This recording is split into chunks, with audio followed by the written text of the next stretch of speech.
அப்படியே தூங்கி போயிட்டேன். என்னத்த அந்த சாமியார் கிட்ட ஏமாந்ததுதான். இனிமே அதே நினைச்சு கவலைப்பட்டுட்டு இருந்தா மட்டும் அந்த செயின் திருப்பி கிடைச்சிட போதா என்ன? நீ சொல்றது கரெக்ட் தான் துளசி. ஆனா இந்த பாழ் மனசுக்கு தெரிய மாட்டேங்குதே. நீ நேத்துக்கு என் செயின அந்த போலி சாமியாரு எங்க வித்தானோ என்ன பண்ணானோ அது தொலைஞ்சதுதான். இனிமே அழுது போறண்டாலும் அது திரும்ப கிடைக்க போறது கிடையாது. உங்க செயின் இனிமே திரும்ப கிடைக்க போறது இல்லதான். ஆனா எனக்கு ஒரு செயின் கிடைச்சிருக்க. என்ன துளசி சொல்ற? உனக்கு ஒரு செயின் கிடைச்சிருக்கா? எப்படி? ஓ, என் புள்ள வாங்கி கொடுத்தானா? உங்க பிள்ளை தானே, அப்படியே வாங்கி கொடுத்துட போறாரு. ரோட்ல வரும்போது கீழே கடந்து எடுத்த. அப்படியா? ஆமா அத்த, அத உங்ககிட்ட காட்டுறதுக்காக தான் அத்தனை தடவை அத்தைன்னு தேடிட்டு இருந்தேன். எங்க காட்டு.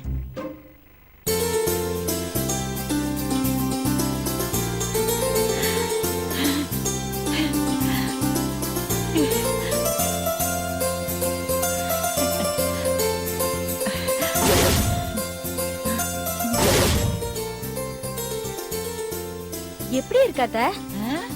நல்லா இருக்கு. ஆமா, இது தங்கமா இல்ல கவரிங் செயினான்னு தெரியலையே. அதெல்லாம் ஒரசி பார்த்தாச்சு அத்த. 24 கேரட் தங்கம், 2 பவுன். இன்னைக்கு தேதிக்கு இதோட விலை 50,000 தாண்டும். பாத்தீங்களா எனக்கு அடிச்ச அதிர்ஷ்டத்தை? உண்மையிலேயே நீ அதிர்ஷ்டசாலிதாம்மா. நான் தான் எந்த செயினை தொலைச்சிட்டு உட்கார்ந்துட்டு இருக்கேன். உனக்கு என்னடான்னா புதுசா ஒரு செயின் கிடைச்சிருக்க.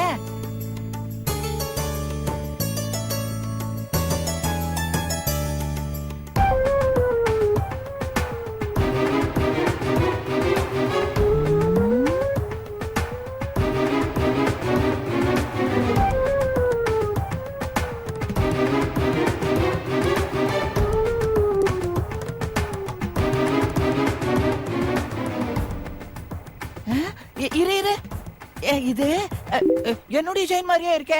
துளசி, ஒரு நிமிஷம் என்கிட்ட கூட. என்னது உங்க செயின் மாதிரி இருக்கா? என்னத்த விளையாடுறீங்களா? இல்ல துளசி, விளையாடலமா. சத்தியமா சொல்றேன், இது அப்படியே என் செயின் மாதிரியே இருக்கு. உண்மையை சொல்லுமா ராஜாத்தி, இது என் செயின் தானே? என்னத்த திரும்ப உங்க செயின் சொல்லிட்டு இருக்கீங்க? உங்க செயினை தான் அந்த சாமியார் திருடிட்டு போயிட்டான்ல. இது எனக்கு நான் கும்பிடுற சாமி கொடுத்தது. இல்ல, நான் நம்ப மாட்டேன். எனக்கு நல்லா தெரியும், என் கண்ணு ஒண்ணும் பொய் சொல்லாது. இது என் செயின் தான். உங்க கண்ணு பொய் சொல்லாதுன்னா அப்ப நான் பொய் சொல்றேனா? ஐயோ, என்ன பேசுறீங்க நீங்க? துளசி, போதும் துளசி. நீங்க சும்மா இருங்க, உங்களுக்கு ஒண்ணும் தெரியாது. சொன்னா கேளு துளசி. அம்மா பாக்குறதுக்கு பரிதாபமா இருக்கு. விளையாண்டது போதும், உண்மையை சொல்லு. இரு. என்ன உண்மைடா? நீயாவது உண்மையை சொல்லி தொலையண்டா. மா இரு. இப்ப எதுக்கு டென்ஷன் ஆகுற? இது உன்னோட செயின் தான். என்னுடைய செயினா? கடவுளே, நிஜமாவா? இது எப்படிமா உனக்கு கிடைச்சது? அந்த சாமியாரு வேற ஒரு கெட்டப்ல பைக்க திருடுறதுக்கு ட்ரை பண்ணான். அவனை பார்த்த உடனே எனக்கு சட்டுன்னு அடையாளம் தெரியல.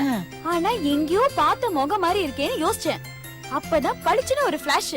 உங்களை ஏமாத்திட்டு ஓடி போனால அந்த போலி சாமியார்னு தெரிஞ்சுக்கிட்டு போய் அவன் சட்டைய புடிச்சு உழுக்குன்னு உழுக்கி கேட்டேன். அப்படியா?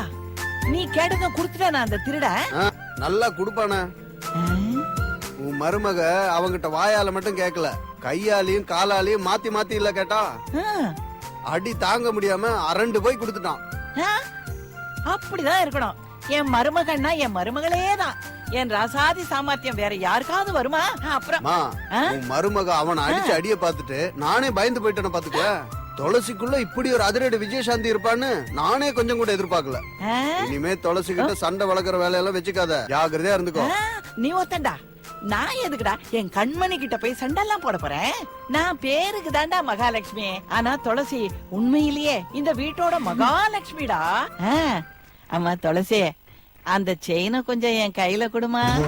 மந்திரவாதி உசுறு ஒரு கிளிக்கிட்ட இருக்க மாதிரி என்னுடைய உசுறு அந்த செயின்குள்ளதாமா இருக்கு. அத வாங்கி என் கழுத்துல போட்டுக்கிட்டாதான் போன உசுறு திரும்பி வரும். என் செயினை கொடுத்துருமா கண்ணு. என்னது உங்க செயினா? ஆமா. என்னத்த புரியாம பேசுறீங்க? சாமியார் கிட்ட இத நீங்க தூக்கி கொடுக்கறதுக்கு முன்னாடி வரைக்கும் தான் இது உங்க செயின். இது எப்ப சாமியார் கிட்ட போய் அவனை நான் அடிச்சு உதைச்சு திரும்ப வாங்கிட்டு வந்தனோ அப்பத்துல இருந்து இது துளசி, நீ பேசுறது கொஞ்சம் கூட சரியில்லை. சரியாதான் பேசுறாத்த. என்ன மறந்துட்டீங்களா? நமக்கு எது கிடைச்சாலும் 50-50 பிரிச்சுக்கிறது தானே வழக்கம். அதனால இத உருக்கி ஒரு பவுன் எனக்கு, மீதி இருக்கிற இன்னொரு பவுன் உங்களுக்கு. ஏன் துளசி, இதுக்கு முன்னாடி என்ன கிடைச்சு 2 பேரும் 50-50 பண்ணீங்க? ஆ, அது அடே அது ஒண்ணு இல்லடா செந்தில, இந்த பழைய பேப்பரு, பால் கவரு, பிளாஸ்டிக் சாமானு இதெல்லாம் கொஞ்சம் கொஞ்சம் இருந்துச்சா, அத பழைய பேப்பர்காரங்கிட்ட போட்டு 150 ரூபாய் வாங்கி ஆளுக்கு 75 ரூபான்னு பிரிச்சுக்கிட்டோம். அததான் துளசி மறந்துட்டீங்களான்னு கேக்குறேன், வேற ஒண்ணும் இல்லடா.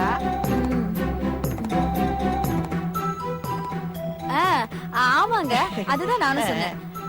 என்னத்த, என் டீலுக்கு ஓகேயா? இல்ல 2 பவுனையும் நானே எடுத்துக்கவா? நான் தான் அப்பவே சரின்னு சொல்லிட்டேனம்மா. உனக்கு 1 பவுன் கொடுக்கறதுக்கு நான் யோசிப்பேனா? நீ யாரு? நீ எனக்கு இருக்கிற ஒரே ஒரு மருமகளாச்சே. மா ரொம்ப நல்லா சமாளிக்கிற. இந்த பாரு, உன் கையை விட்டு போன இந்த செயின் எப்படியோ திரும்ப கிடைச்சிருச்சு. இதோட நீ பேராசைப்படுறதெல்லாம் விட்டுரு. இப்படி பேராசைப்பட்டதா சந்தோஷ் மீனாட்சி கல்யாணத்துல ஏகப்பட்ட பிரச்சனை நீ உண்டாக்குன. அது மாதிரி மறுபடியும் பேராசைப்பட்டு இனிமே யார் வாழ்க்கையிலும் பிரச்சனை ஏற்படுத்தாத, உன் வாழ்க்கையை கெடுத்துக்காத. அவ்வளவுதான் நான் சொல்லிட்டேன்.